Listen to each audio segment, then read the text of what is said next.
तो आज हम करने वाले हैं हमारा chapter accounting for not for profit organisation. इससे पहले हमने किया था कि हम फाइनल अकाउंट्स पढ़े थे। इससे पहले हमने फाइनल अकाउंट्स में हमने क्या किया था कि कोई भी कंपनी होती है, वो अपने अकाउंट्स कैसे मेंटेन करती है। बट यहाँ पे हम पढ़ेंगे कि ऐसी ऑर्गेनाइजेशन होती है जिनका मोटिव प्रॉफिट कमाना नहीं होता है, वो अपने अकाउंट्स कैसे मेंटेन करती है। हम इस चैप्टर में वो पढ़ेंगे।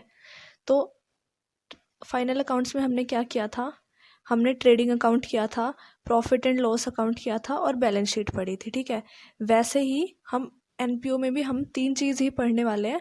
बस नाम का डिफरेंस होता है, फॉर्मेट सेम होता है दोनों का, मतलब कुछ हद तक फॉर्मेट सेम होता है, बस कुछ कुछ चीज़ें डिफरेंट होती है, बस नाम का डिफरेंस होता है और सब मतलब चीज़ें सेम ही है। जैसे वहाँ पे फॉर्मेट बनता था सेम, ऐसे यहाँ पे बनता है। तो डिफरेंस बताती हूँ मैं कि फाइनल अकाउंट में क्या होता था और एनपीओ में हम क्या पढ़ेंगे। देखो, फाइनल अकाउंट में हम सबसे पहले क्या करते थे, कैश बुक या कैश अकाउंट लेके चलते, हम कैश अकाउंट बनाते थे। उसके बाद हमारा बनता था ट्रेडिंग और प्रॉफिट एंड लॉस अकाउंट, उसके बाद हमारी बैलेंस शीट। तो कैश अकाउंट या कैश बुक में हम क्या पढ़ते हैं कि जो कैश आया उसे हम डेबिट करते हैं, गया उसे हम क्रेडिट करते हैं। ऐसे ही यहाँ पे एनपीओ में हम बनाते हैं कैश अकाउंट की जगह receipts and payment account. Receipt and payment account, receipt मतलब जो आया है पैसा वो तो डेबिट होगा, पेमेंट मतलब जो पैसा गया है वो होगा क्रेडिट। तो कैश बुक की जगह हमारा बनता है receipt and payment account. Trading and profit and loss account की जगह बनता है हमारे यहाँ पे income and expenditure account. Income and expenditure account में क्या होता है, इससे हमें हमारा सरप्लस और डेफिशिएंसी पता चलती है। अब सरप्लस और डेफिशिएंसी क्या होता है वो समझते। देखो, हमारा प्रॉफिट एंड लॉस अकाउंट से हमें क्या पता चलता था कि हमारे बिजनेस में हमें या कंपनी में हमें प्रॉफिट हो रहा है या फिर लॉस हो रहा है। अब ये तो ऑर्गेनाइजेशन ही ऐसी है जिसका मतलब प्रॉफिट कमाना मोटिव ही नहीं है, तो हम यहाँ पे हम कुछ अगर हमें फ़ायदा हो भी गया तो हम उसे प्रॉफिट का नाम या फिर लॉस का नाम नहीं दे सकते।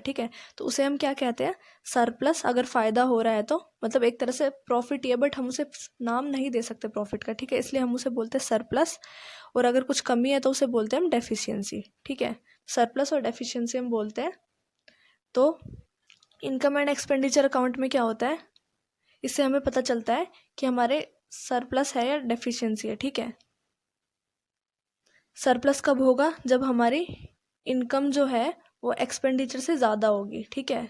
और डेफिशिएंसी कब होगी, जब एक्सपेंडिचर ज़्यादा होंगे इनकम से। अब समझते हैं कुछ बेसिक टर्म्स, जो मतलब काफ़ी सारी टर्म्स इस चैप्टर में हमारे लिए नहीं होगी, तो हम उस टर्म्स को समझते हैं पहले। फर्स्ट बात आती है सब्सक्रिप्शन और मेंबर्स की। फर्स्ट टर्म हमारा है सब्सक्रिप्शन और मेंबर। अब मेंबर और सब्सक्रिप्शन क्या होते हैं, देखो जितनी भी हमारी चैरिटेबल ट्रस्ट होती है, ये नॉन प्रॉफिट ऑर्गेनाइजेशन होती है, इन्हें कोई एक बंदा तो स्टार्ट नहीं करता। बहुत सारे लोग मिलकर स्टार्ट करते हैं, तो उनको हर साल कुछ पैसा देना पड़ता है। तो ये लोग क्या करते हैं, ये मेंबरशिप में आते हैं उस क्लब के या उस ऑर्गेनाइजेशन के, और उसके मेंबर बन जाते हैं। मतलब जिन्होंने स्टार्ट की थी वो एक तरह से उसके मेंबर ही तो होंगे ना उस ऑर्गेनाइजेशन के। तो इन्हें हर साल जो पैसा देना पड़ता है उसे हम सब्सक्रिप्शन कहते हैं। हर साल मतलब जितना ये पैसा पे कर रहे हैं उस चीज़ को बोलते हैं हम सब्सक्रिप्शन, मतलब ये सब्सक्रिप्शन दे रहे हैं हर साल। तो मेंबर और सब्सक्रिप्शन क्लियर हुआ। नेक्स्ट टर्म आता है हमारा चैरिटी। चैरिटी क्या होता है, मतलब कुछ छोटी मोटी, मतलब हमें किसी ने अमाउंट दे दिया, चैरिटी मतलब दान दे दिया कुछ थोड़ा बहुत, वो होती है चैरिटी। तो चैरिटी भी हमारी एक तरह से इनकम होती है। और सब्सक्रिप्शन भी एक तरह से हमारी इनकम होती है, वो बाद में समझेंगे हम उनसे ट्रीट कैसे करते हैं। एक वर्ड आता है हमारे पास, life membership fee. Life membership fee क्या होती है, बहुत सारे हमारे मेंबर्स ऐसे होते हैं वो कहते हैं कि भाई हमारे बस की नहीं हर साल पैसा देना, हमसे एक ही बार पैसा ले लो, 2 लाख 3 लाख रुपए। तो मतलब वो एक ही बार में पे कर देते हैं, इसलिए उसे बोलते हैं लाइफ मेंबरशिप फीस। एक होती है एंट्रेंस फीस। अब हमारी ऑर्गेनाइजेशन बहुत अच्छी चल रही है, और लोगों को पता चलता है, वो कहते हैं हमें भी जुड़ना है, तो उनके लिए एंट्रेंस फीस होती है। मतलब कि एंट्रेंस फीस मतलब एक तरह से ज्वाइनिंग फीस। तो वो भी हमारी एक तरह से इनकम होती है। नेक्स्ट आती है डोनेशन। अब तुम कहोगे चैरिटी और डोनेशन में डिफरेंस क्या है, यहाँ पे डिफरेंस ये होता है कि चैरिटी का पैसा होता है वो किसी भी चीज़ के लिए यूज़ किया जा सकता है, जबकि डोनेशन जो होता है वो मतलब किसी चीज़ के जनरल भी होता है और स्पेसिफिक भी होता है। ये डिफरेंस होता है चैरिटी और जनरल में, डोनेशन में, सॉरी। मतलब डोनेशन में जैसे हो गया कि कोई हमें 1 लाख रुपए का चेक काट के गया है, ठीक है, चेक दिया हमें किसी ने 1 लाख रुपए का, बट वो कहता है वो चेक सिर्फ लाइब्रेरी के लिए ही यूज़ होना चाहिए आपके ऑर्गेनाइजेशन के लिए, ठीक है, तो वो हो गया हमारा स्पेसिफिक डोनेशन। तो ये होता है हमारे डोनेशन, ये भी हमारी एक तरह से इनकम होती है। एक होता नेक्स्ट वर्ड आता है हमारे पास पोस्टेज, मतलब ऑर्गेनाइजेशन बहुत पैसे खर्च करती है अपने, इधर चिट्ठी देनी उधर चिट्ठी देनी, इधर ये पार्सल करना वो पार्सल करना, ठीक है, वो होता है हमारे पोस्टेज। एक वर्ड आता है हमारा upkeep of land. Upkeep of land मतलब हमारी जो ज़मीन है उसकी रेख देख करना, ज़मीन नहीं हम लेते हैं, मतलब सिर्फ वर्ड है ये। अपकीप ऑफ लैंड का मतलब होता है देख रेख करना हमारी, मतलब हमारी ऑर्गेनाइजेशन की देख रेख करना, मतलब हम बाहर गार्डन है, ठीक है, उस गार्डन में कोई माली काम कर रहा है, उसको खर्चा देना। हमारी लाइब्रेरी है, लाइब्रेरी कोई कोई ध्यान रख रहा है, उसकी कोई सफाई कर रहा है, बुक्स को मेंटेन करके रखता है, उसको उसका खर्चा, तो ठीक है, मतलब अपकीप ऑफ लैंड मतलब हमारी चीज़ों को की देख रेख करना, तो उसका जो खर्चा होता है उसे हम बोलते हैं अपकीप ऑफ लैंड। एक होता है, एक वर्ड आता है हमारे पास ओनोरियम।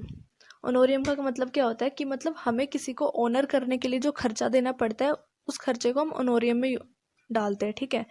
मतलब अब सपोज करो कोई सेलिब्रिटी आ रहा है, ठीक है, आपके ऑर्गेनाइजेशन को स्पॉन्सर करने के लिए, उसका जो खर्चा होगा, उस चीफ गेस्ट का जो खर्चा होगा, उस चीज़ को हम बोलते हैं ओनोरियम, ठीक है।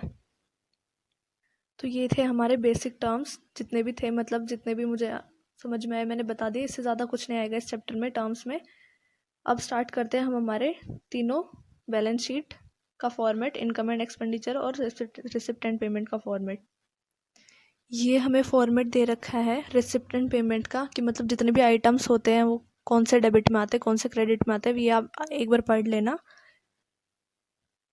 तो जितने भी एक्सपेंस हमारे एक्सपेंस हो या फिर एक्सपेंडिचर हो या फिर इनकम हो, मतलब रिसिप्ट हो या पेमेंट हो, भले ही वो कैपिटल नेचर की हो या फिर रेवेन्यू नेचर की, वो सारी की सारी यहाँ पे रिकॉर्ड होती है। मतलब कैपिटल नेचर की हो, लॉन्ग टर्म की हो या शॉर्ट टर्म की हो, रेवेन्यू नेचर की हो, वो सारी की सारी हम यहाँ रिकॉर्ड करते हैं। आप एक बार नाम पढ़ लेना, रिसिप्ट्स में कौन से आइटम आते हैं जो हमारे पास आई है चीज़ें, ठीक है, जैसे सब्सक्रिप्शन से पैसा आया है, स्टार्टिंग में cash in bank cash in hand कितना था वो हो गया, sale of newspaper, donation, general donation से जो पैसा आया, न्यूज़पेपर बेचे उससे पैसा आया, इंटरेस्ट मिल रहा है, डिविडेंट मिल रहा है, लोकर्स रेंट है, या फिर मिसलेनियस रिसिप्ट्स है, मतलब जितने भी हमारे पास पैसा आ रहा है वो आता है हमारे रिसिप्ट्स में।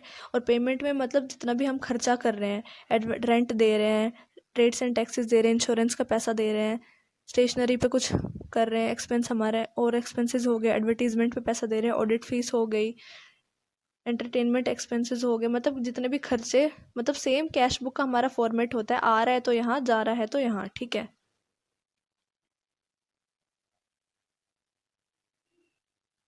बस एक चीज़ हमेशा याद रखना, ओपनिंग बैलेंस हमेशा यहाँ आएगा कैश बुक का, क्योंकि हम कैश बुक से बना रहे हैं, ठीक है, तो कैश बुक का ओपनिंग बैलेंस हमेशा वहाँ जाएगा, और क्लोजिंग बैलेंस हमेशा क्रेडिट साइड में यहाँ नीचे आएगा, ठीक है। अब बात करते हैं हम इनकम एंड एक्सपेंडिचर अकाउंट की। इस इनकम एंड एक्सपेंडिचर अकाउंट से पहले हम क्या बनाते हैं, रिसिप्ट एंड पेमेंट, ठीक है। यहाँ होता है हमारा डेबिट, यहाँ होता है हमारा क्रेडिट, यहाँ रिसिप्ट मतलब यहाँ पे पेमेंट। अब हम बनाएंगे इनकम एंड एक्सपेंडिचर, तो जो यहाँ पे डेबिट है, जो यहाँ रिसिप्ट है, वो यहाँ पे एक्सपेंडिचर होगी, जो यहाँ पे पेमेंट है वो यहाँ पे इनकम होगी, ठीक है, मतलब क्रॉस में हम चीज़ें डालते हैं, ये याद रखना।